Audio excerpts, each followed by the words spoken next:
Thanks so much for joining us on KARE 11 News Now. I'm Michelle Beck. Let's get to your headlines. Happening today, hundreds of parents are without daycare this morning. Their centers are closed so teachers and workers can take part in a massive nationwide rally called A Day Without Childcare. 6 cities in Minnesota are taking part. One of them is St. Paul. This afternoon, hundreds of childcare providers, teachers, and parents will rally at the Wilder Development Center. Their message is that lawmakers hold the power to make childcare more affordable. They're pushing lawmakers to expand eligibility and funding for early learning scholarships, which helps parents subsidize childcare costs. They're also concerned about low wages in the industry. The average childcare worker makes less than $17 an hour. And between 2019 and 2021, the Twin Cities saw a 13% decline in the number of providers. State data shows Minnesota ranks 4th most expensive in the nation for daycare center programs. The rally this afternoon goes from 1 to 4. Before today's childcare rally, lawmakers and community members will be at the Capitol at 10:15 to speak out against a bill they claim is trying to deny paid family leave. The program is set to roll out in less than a year and would guarantee workers across Minnesota the right to paid family and medical leave when they can't work due to health or caregiving needs. A St. Paul business could be demolished today after a devastating fire. Authorities were called to Fulton Flooring in the city's north side around 1 yesterday afternoon. It took more than 60 firefighters around 2 hours to get the fire under control. On arrival, the first company saw that there was heavy smoke and flames coming from the roof. There was a large crash, and as crews were trying to make entry, the roof actually collapsed.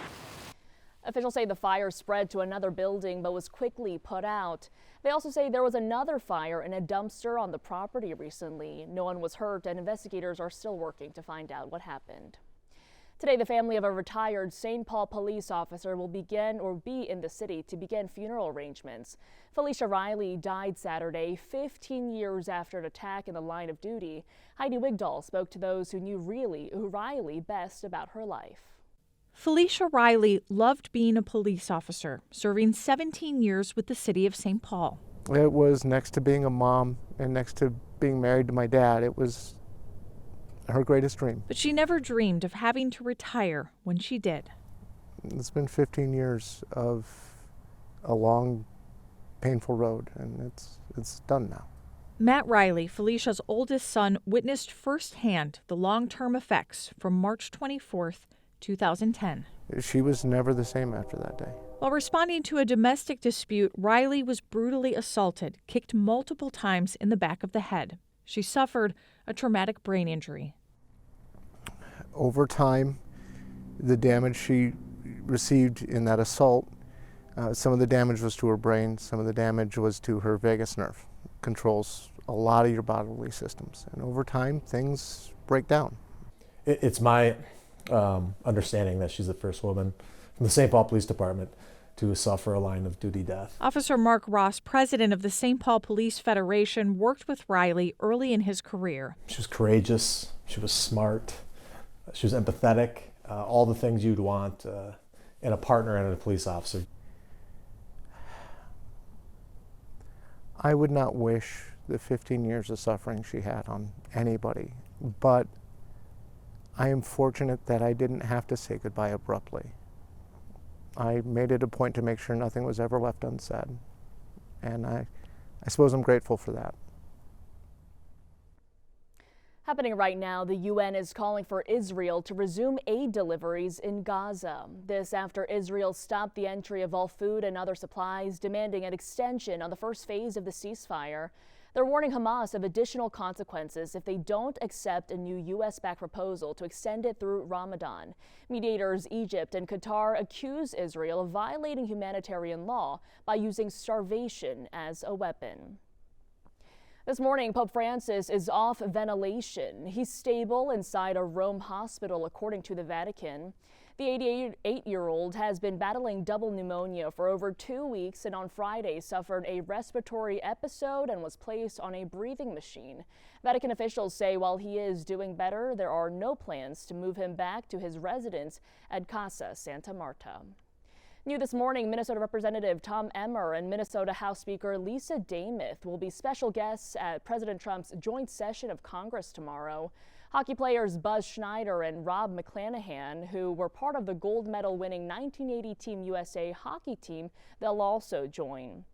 Emmer says he chose Demuth because of the significant role she's played in advancing the Republican Party's goals in Minnesota. And on the other side of the aisle, U.S. Senator Tina Smith just announced her guest to the address. She's a Voyageurs National Park ranger who was recently fired by the Department of Government Efficiency cuts. And this morning, negotiations between the U.S. and Ukraine are on hold after Friday's disastrous Oval Office meeting between President Trump and Ukrainian President Zelensky. Now it's up in the air whether a peace deal between Russia and Ukraine can get back on track. Alice Barr has more from Washington. Hi there. Seeking a path forward, European leaders announced a multi-billion-dollar aid package for Ukraine while working to restore critical relations between Ukraine and the U.S. What's your message to Donald Trump? This morning, the U.S. and Ukraine navigating a diplomatic detour, with Ukrainian President Volodymyr Zelensky spending the weekend shoring up European alliances after Friday's Oval Office shouting match. You're not in a good position. You don't have the cards right now.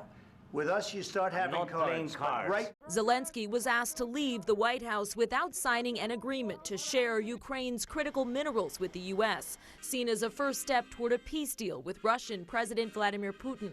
President Trump posting overnight in part the U.S. should spend less time worrying about Putin and more time worrying about gangs, drug lords, and murderers entering our country. Friday's meeting devolved when President Zelensky insisted his country needs security guarantees to prevent Putin from invading again. Secretary of State Marco Rubio adamant Russia has to negotiate before there's any peace to secure. But the question now is, can we get them to a table to negotiate? That's our goal. Don't do anything to disrupt that. Zelensky said Sunday he's still willing to sign the mineral deal and believes he can salvage his relationship with the U.S., even as European allies vowed to step up. We've agreed that the UK, France and others will work with Ukraine on a plan to stop the fighting. That as Democrats slammed the Trump administration's Ukraine approach. The White House has become an arm of the Kremlin.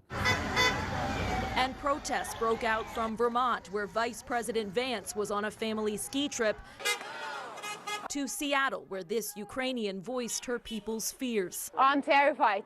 I'm trying to hold my tears right now, but it's not that easy. No easy path to peace. NBC News has learned the Pentagon ordered U.S. Cyber Command to stop offensive cyber operations against Russia. According to a U.S. official familiar with the matter, top Democrats slamming the move as a bid to earn Putin's favor. A senior defense official would not comment because of operational security concerns. The agency within Homeland Security charged with defending against cyber threats, including from Russia, and they increase all the time, said its mission has not changed. In Washington, I'm Alice Barr. Back to you. Right now across the South, crews are trying to get a grip on the flames after devastating wildfires. South Carolina hit particularly hard by flames spreading very easily due to erratic wind changes and dry conditions this week. This weekend alone, first responders battled 170 wildfires across North and South Carolina. South Carolina's Forestry Commission says the flames are being fueled by a perfect storm of windy and dry conditions. If you still have an ice house on the lake in the southern two-thirds of the state, you have until midnight tonight to get it off the water. If you don't meet the state deadline, the DNR says officers could confiscate or even destroy your structure. So here's a look at the map just so you're sure. If your ice house is up north, you have 2 more weeks. That deadline in green for March 17th. Now take a look right here. This is what they're hoping to avoid this morning. Authorities are hoping the owner of this ice house starts the process of getting this out of the frozen water. It fell in over the weekend on Lake Sarah in Rockford. No one was inside at the time. The owner only has a month to remove it or hefty fines start racking up. Today's also the final day for over a dozen items on the Starbucks menu. On top of several frappuccinos, the coffee chain is ditching its iced matcha lemonade, white hot chocolate, and the Royal English breakfast latte. In a statement, Starbucks says the cut items are not big sellers and they take longer than usual to make. Officials hope simplifying Starbucks menus will boost sales and bring more people into their cafes around the world. Stay with us. More news and weather is coming up on KARE 11 News now.